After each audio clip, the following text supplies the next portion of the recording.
책에 관한 경험을 팝니다. 반갑습니다. 구름책방의 김상우입니다. 오늘도 책 소개 하나 하려고 나왔는데 오늘은 특별히 이 책을 진짜 저자분과 또 우리 출판한 출판사 관계자분을 함께 모셔서 책 소개를 하나 하려고 합니다. 오늘 여러분에게 소개할 책은 이 책 윌버포스입니다.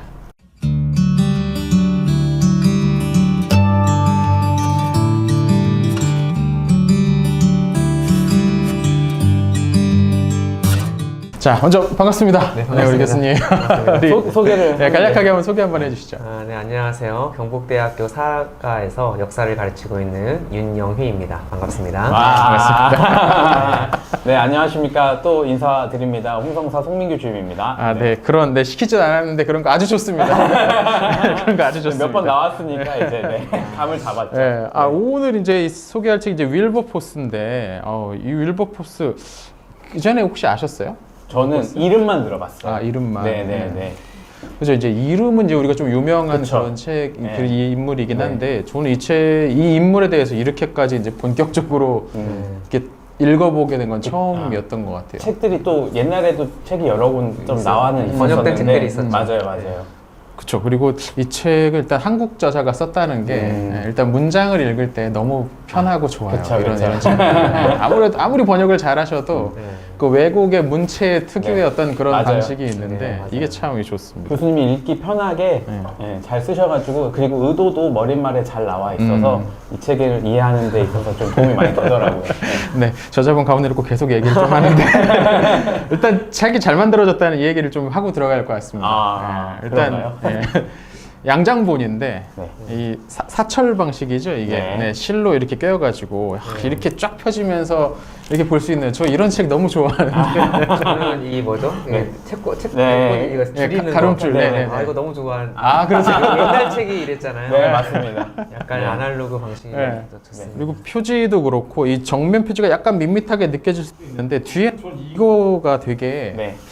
아주 핵심적인 선택이었다. 맞아요, 나 맞아요. 이걸 여기에 이렇게 넣었다라는 건 이 디자이너는 정말 칭찬해야 된다.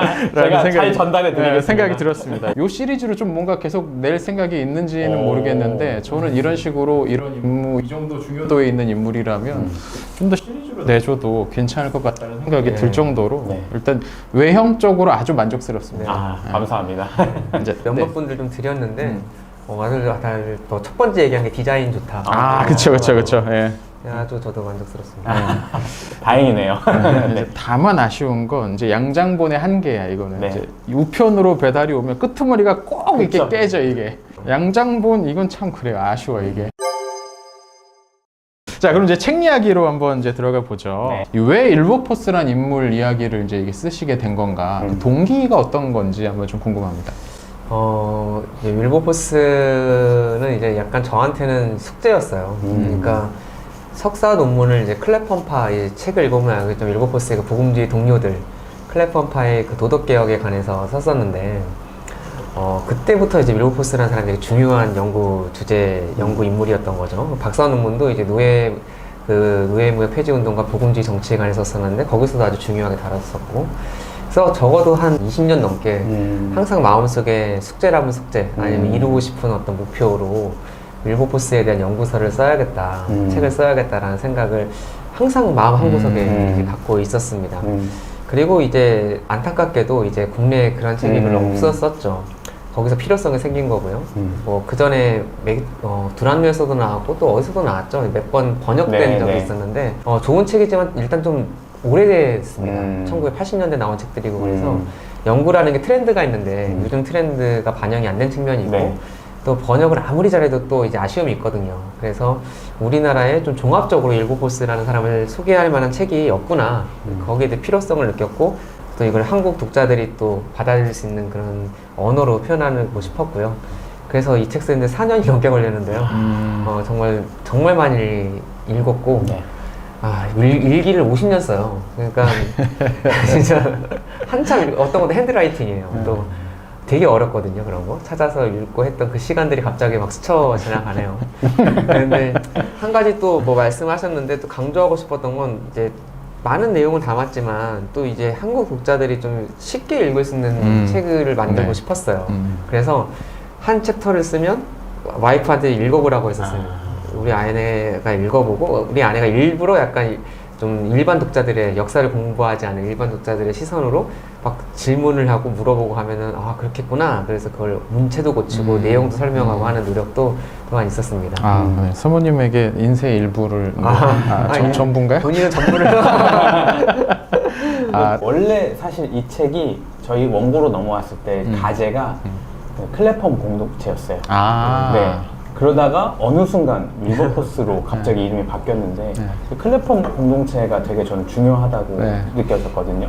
거기에 대해서도 조금 개인적으로 궁금한 지점도 있었는데 네, 일단 이름은 잘 바꾼 것 같긴 합니다만. 첫 번째로는 비슷한 생각이었어요. 그러니까 윌버포스도 모르는데 클레팜으로 갔을 때 이게 뭐지? 막 그런 반응이 일단 나올 것 같았어요. 그리고 얘기가 이 사람 보시면 알겠지만 이 사람 설명하는 것도 정말 맞아요. 되게 많은 이야기, 큰 강이 흐르는 것 같은데 이 사람 정도 되는 비중 가진 사람들이 되게 여러 명이잖아요. 플랫폼 공동체는. 그래서 그거를 소화하는 건 뭐 다음이겠다라는 생각이 있어서 전기를 써보자. 처음에는 약간 전문, 약간 학술서 쓰려고 그러다가 그냥 좀 일반인이 쉽게 읽을 수 있는 전기를 써보자. 그래서 전기로 가게 됐습니다. 아마 이제 이런 질문들 요새 많이 인터뷰하시면서 받으실 것 같은데 이게 이제 정치인 이야기잖아요, 책에. 윌버포스가 정치인이고 또 모두가 아시겠지만 지금 이제 시국이 아주 정치적으로 혼란한 어떤 그런 시국인데 근데 윌버포스가 살았던 그 시기의 정치 상황도 오늘 못지않게 굉장히 복잡하고 혼란했던 것 같다는 느낌이 들었거든요. 더구나 이 시대에 이제 전쟁도 막 있었고 막 그러다 보니까. 근데 그 가운데서도 어떻게 그 신앙인으로서 정치로 승부를 봐야겠다라는 생각을 했다는 것 좀 그것만 해도 굉장히 좀 이거 엄청난데라는 생각이 좀 들었어요. 이 윌버포스의 삶을 이제 쭉 한번 훑어보셨는데 전체적으로 보셨는데 그 가운데서 오늘날 어떤 이 정치인들에게 기독교인 즉 신앙을 가진 정치인들에게 뭔가 좀 주는 메시지 같은 게 있지 않을까라는 생각도 살짝 듭니다. 그러니까 뭐 참 큰 질문인데요. 사실 그 질문 때문에 제가 이 책을 썼죠. 그러니까 물론 책을 아까 말씀드린 4년 걸렸기 때문에 이런 일이 일어날 거라고 전혀 예상치 못한. 누구는 가끔 질문하더라고요. 이거 시국 이래서 책을 낸 거야? 그러는데 그거는 아시다시피 뭐 다 아시다시피 책은 뭐 갑자기 뚝딱 써지는 게 아니잖아요. 그러니까요. 그냥 좀 그랬습니다. 좀 크리스찬 정치에 대해서 좀 얘기를 하고 싶었어요. 그러니까 저는 역사가가 하는 일이 물론 뭐 사회학자나 정치학자는 좀 진짜 현실적인 얘기를 한다면 역사학자는 약간 화두를 던지고 그러니까 현실에서 어떤 문제가 있을 때 거기에 관련된 역사적인 사례에 대해서 역사가가 전문적인 해석을 해서 제시하면은 거기에 대한 답을 독자들이 찾는 거죠. 그 역할을 해주는 게 역사가의 기본 임무라고 생각을 하거든요. 그렇지만 이제 현실 정치를 위해서 생각을 안 할 수가 없는 거죠. 근데 기독교 정치를 하면 제가 보기엔 크게 양극단의 두 가지가 있는 것 같아요. 하나는 정치 금기. 그래서 교회에서 정치 얘기하면 안 돼. 뭐 그렇게 얘기하시는 분들도 많잖아요. 반대는 정치 과잉이 또 있는 것 같아요. 모든 거를 다 신앙으로 해석하는 거예요. 세상에 일어나는 모든 정치적인 이슈를 신앙으로 해석을 해버리고 그런 것도 양쪽에 좀 우리가 어떻게 보면 지향해야 되는 그런 태도가 있는데 그래서 사실은 비판을 양쪽으로 할 수도 있지만 좀 약간 시각을 전하나요? 생각을 전하나요?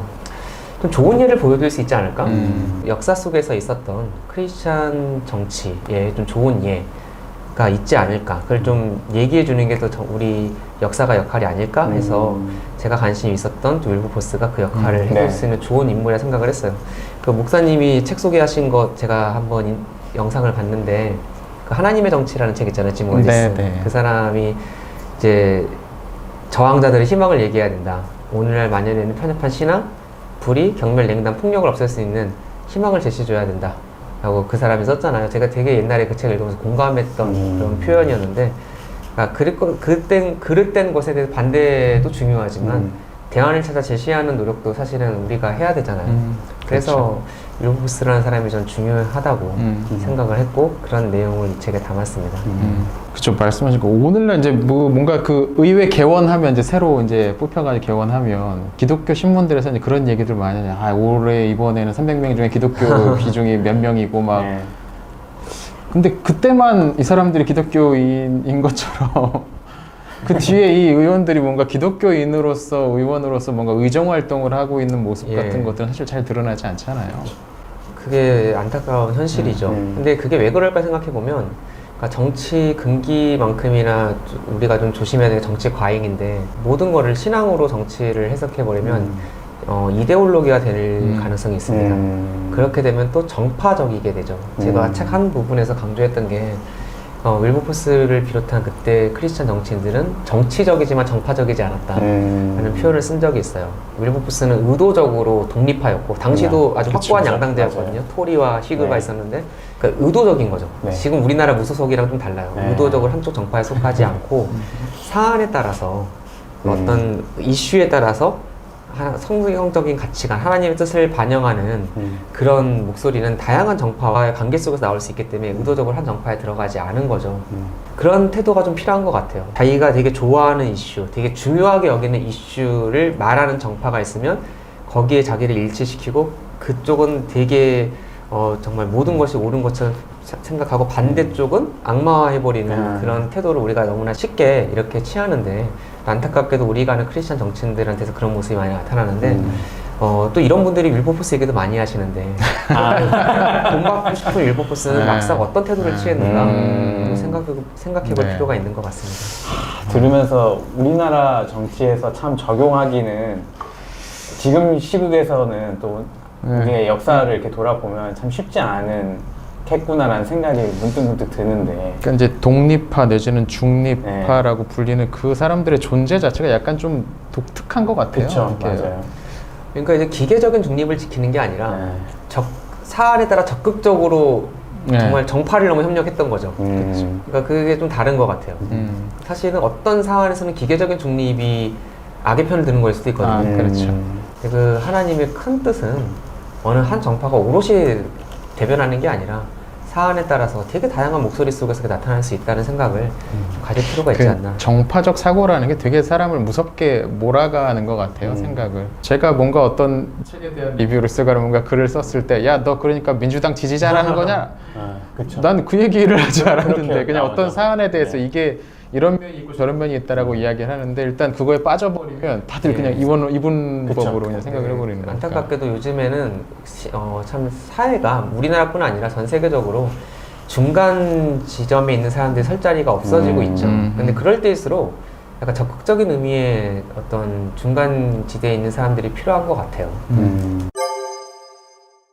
이제 책을 또 이제 읽어가면서 들었던 건 확실히 이제 이 이야기는 윌버포스 얘기할 때마다 이제 나오는 것 같은데 교회의 어떤 기여, 공헌, 영향 뭐 이런 것들은 분명히 있었던 것 같습니다. 책에 보니 그런 문장이 나오는데 복음주의가 당시 영국의 문화적, 도덕적 상황에 큰 영향을 주었다라는 이 서술도 이제 보이더라고요. 그때 당시 어떤 그 교회 상황, 영국 내 교회 상황 그게 또 어떤 영향을 좀 끼쳤는지에 관해서 짧게 좀 설명해 주시겠어요? 이런 게 가능했던 거는 당시 복음주의가 이제 약간 트렌드였기 때문입니다. 역사적 맥락 있는 복음주의입니다. 그러니까 18, 19세기에 영국에서 유행했던 약간 감리교가 대표적이지만 그걸 약간 뛰어넘은 국교회 내부에도 복음주의자들이 많았고요. 그런 개념이고 복음주의가 한참 유행하던 때였습니다. 그래서 그는 자기가 믿는 바를 공적 영역에서 실현하려고 했어요. 그게 참 요즘에는 새롭죠. 그렇죠. 사실은 그게 이제 어떻게 보면 우리한테 좀 필요한 부분인 것 같습니다. 사실 옆에서 우리 형제자매가 굶어 죽어가고 있는데 사회적 약자가 죽어가고 있는데 거기서 침묵하고 있는 거는 결코 성경의 뜻이 아니거든요. 그리고 이제 당시에 그 영국 교회가 잉글랜드 국교회가 여기 동참했다기보다 여기에 동참하는 성직자와 크리스천들이 많아졌었죠. 그런 점에서 당시에는 꽤 공헌도가 높았습니다. 사실 이제 비슷한 시기에 프랑스에서는 이제 프랑스 혁명이 일어났고 프랑스 혁명은 아시다시피 상당히 반기독교적 성격을 띄었습니다. 공적 영역에서 어떻게 보면 처음으로 기독교가 제거된 사회가 만들어졌어요. 네. 프랑스 혁명 1단계 때 또 대체 종교도 만들어졌었죠. 이성 종교도 만들어지고 최고 존재에 대한 숭배도 만들어지고 그런 시기가 펼쳐지고 있을 때 영국에서는 적극적인 사회 개혁으로 어떻게 보면 기독교가 자기의 쓸모를 입증을 하는 근데 그 이면에는 당시에 한번 말씀드리지만 복음주의자들의 어떤 실천주의적인 면모가 분명히 있었습니다. 그런 점에서 당시 기독교라기보다 여기에 공헌했던 기독교인들이 영국 사회에 있었던 것이죠. 이제 그런 차원에서 오늘날 한국 기독교도 말씀하신 쓰임새, 물론 너무 실용주의적으로 가자는 말은 아니지만 분명 어떤 우리 사회에 기독교회가 있어야 되는 어떤 존재의 의미 같은 것들이 좀 희미해지면 네. 저는 영국 모델보다는 프랑스 모델로 갈 가능성이 높지 않나라는 생각도 살짝 좀 그쵸. 우물한 점작이 듭니다.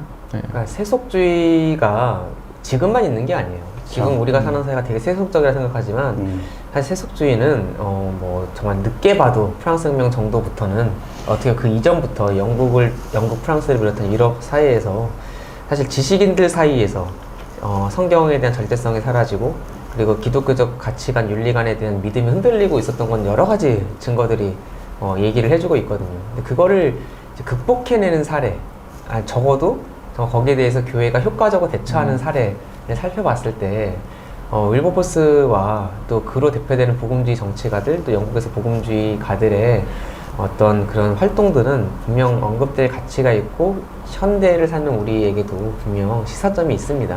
또 이제 한 인물의 이제 생애를 이렇게 처음부터 끝까지 이렇게 쭉 훑어보다 보면 자연스럽게 좀 이렇게 시간 속에서 좀 큰 그림으로 이제 좀 보게 되는 면도 있는데 네. 좀 그 가운데서 이 윌버포스라는 사람이 이루어낸 결국 이제 업적이나 이런 과정들을 좀 볼 때 섭리라는 말이 좀 떠오르기도 했거든요. 어떤 사람들의 의지뿐만 아니라 그들이 어떻게 할 수 없었던 외부적인 영향들도 같이 네. 함께 있었고 했던 네네. 것 같아요. 책 서술에 이제 그런 내용도 본 것 같은데 네.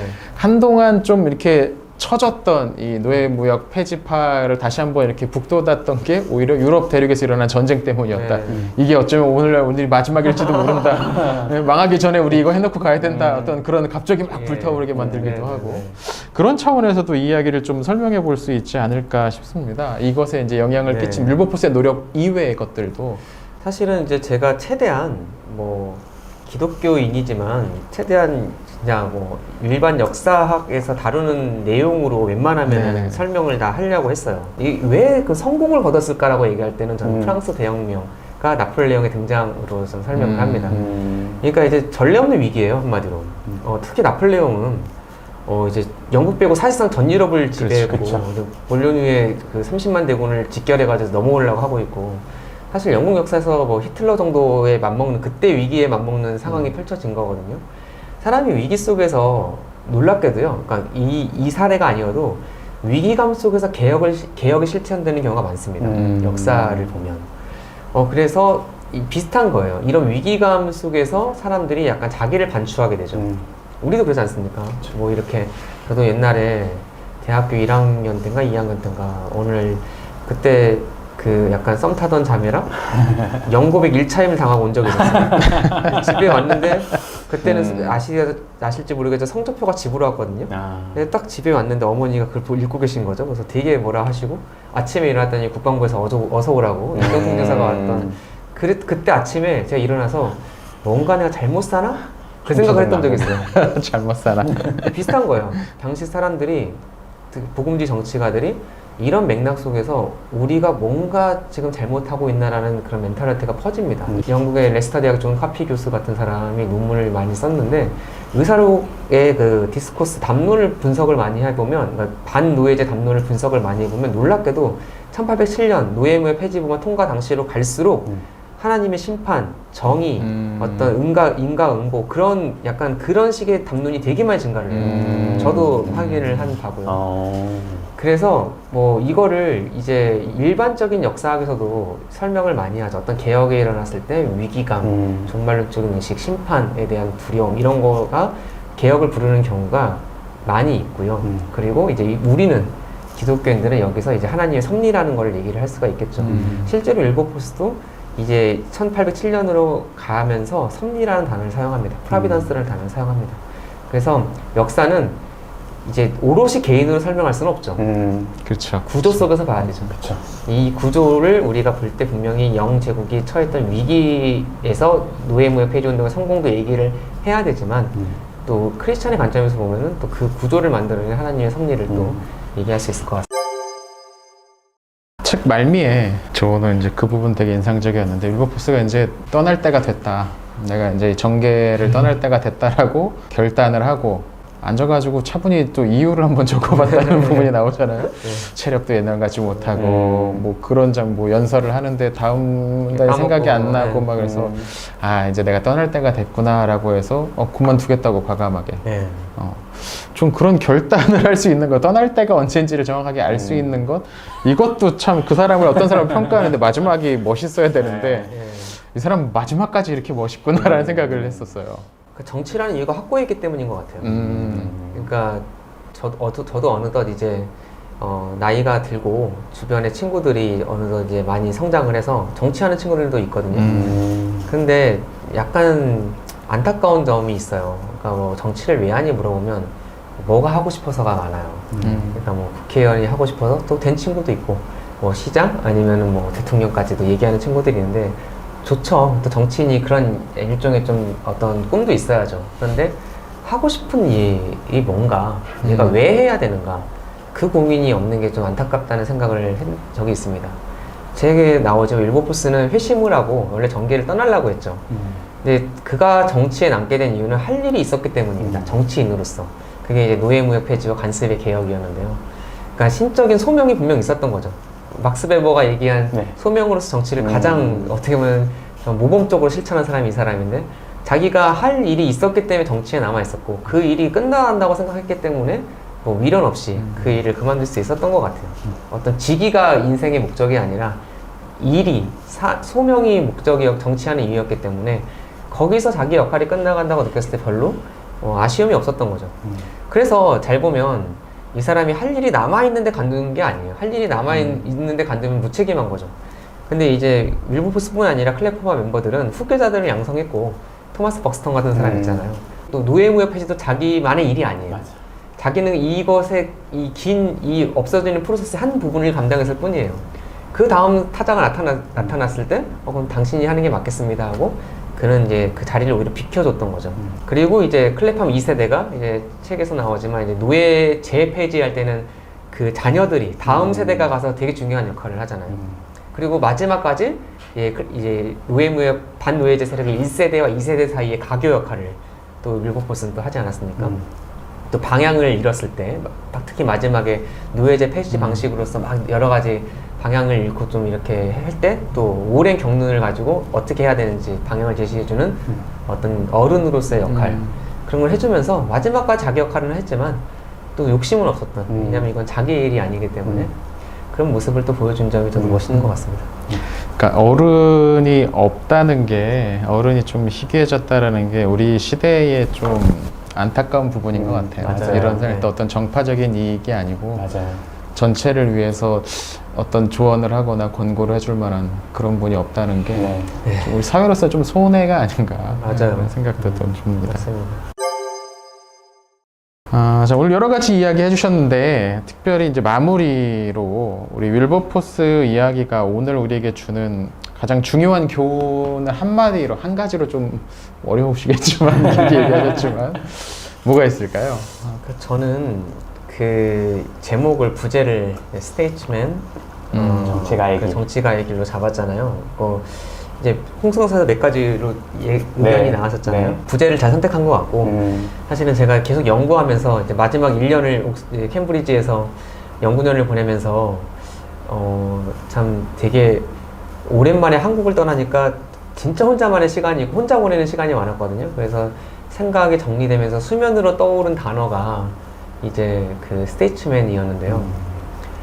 그런 거죠. 그러니까 폴리티션이라는 단어가 같이 정치가로 번역되지만 약간 뉘앙스가 약간은 좀 안 좋잖아요. 그러니까 정치꾼이라고도 번역될 수가 있고. 근데 스테이츠맨은 이제 말 그대로 국가적 위인이죠. 큰 인물이죠. 근데 이제 어떻게 보면 우리나라에 지금 필요한 거는 폴리티션이 아니라 스테이츠맨이겠죠. 정치가는 너무 많죠. 사실 우리나라는 너무 분열되어 있잖아요. 이념가, 계층, 또 세대, 성별. 지역, 성별로 갈라진 이런 나라를 좀 통합하려는 그런 비전을 가진 정치가가 정말 좀 필요하지 않을까? 그러니까 아까도 말씀드렸지만 제 주변에 정치인들이 꽤 있는데, 그러니까 뭐가 되고 싶은 사람은 많은데 좀 더 나가서 정말 이런 양분화된 분열된 세상을 중재하기 위해서, 또 갈등 많은 이 나라를 통합하기 위해서 정말 그런 꿈을 가진 정치인, 그거에 대해 우리가 좀 목말라하고 있지 않나요? 그런 사람이 나타났으면 좋겠다. 여러 가지로 어려운 시기죠. 근데 이사야 어느 구절인가 있어요. 그러니까 그 워딩이 생각은 안 나는데, 이제 타다남은 재 속에서도 어떤 뷰티가 있는 거거든요. 거기서 꽃은 피듯이 이런 어려운 상황 속에서 정말 누군가는 또 윌버포스 같은 꿈을 가진 사람이 나타날 거라고 믿고 나타났으면 좋겠고, 또 이 책이 누군가가 그런 꿈을 갖는데 하나의 동기가 되었으면 하는 생각을 하고 있습니다. 네. 좋은 책입니다. 이 책의 그 리뷰로 제가 썼던 리뷰 제목이 그거였을 거예요. 정치에 소망이 없다고 버리기 전에 이 책 꼭 읽어보자 라는 얘기였던 것 같은데, 정치에 대한 어떤 환멸 같은 것들이 막 이렇게 올라와 있는 우리 시대에 시원한 물 한 잔 마시는 것 같은 그런 책이 아니었나 싶어. 그래도 아직 정치라는 영역이 의미도 있고 해야 될 일도 남아있고 누군가는 그걸 꼭 제대로 잘 해내야 된다라는 어떤 그런 메시지로 저는 좀 또 읽히기도 하더라고요. 네. 좀 좋은 스테이트맨들이 우리나라에도 말씀하신 것처럼 많이 나왔으면 좋겠다. 그리고 이 책 한번 읽어보시고 한번 시작해보시면 좋겠다는 생각이 듭니다. 교회에서 저는 이 청년들이나 청소년들 대상으로 좀 같이 읽기 그런 모임 같은 것들이 좀 있으면 좋겠다는 생각이 들어요. 이 책의 쓰임이 분명히 있을 것 같거든요. 이렇게 아주 어렵게 쓰이지 않아서 충분히 맞아요. 그런 잘 스스로 부분에서 읽힙니다. 쓰임이 있을 것 같다는 생각이 좀 듭니다. 구름 책방에서도 독서 모임 한번 하시죠. 그러니까요. 청소년이 없어서 아무튼 네. 자, 그럼 오늘은 우리 홍성사에서 새로 나온 윌버포스라는 책, 우리 저자인 윤영희 교수님 모시고서 같이 이야기를 좀 들어봤습니다. 시간 되시면 또 이쪽에 관심이 있으신 분들은 읽으시면 절대 후회하지 않을 것 같은 그런 책이니까요. 많이 관심 가져주시면 좋겠습니다. 자, 오늘 영상은 여기서 마치겠습니다. 시청해주셔서 감사합니다. 감사합니다. 감사합니다.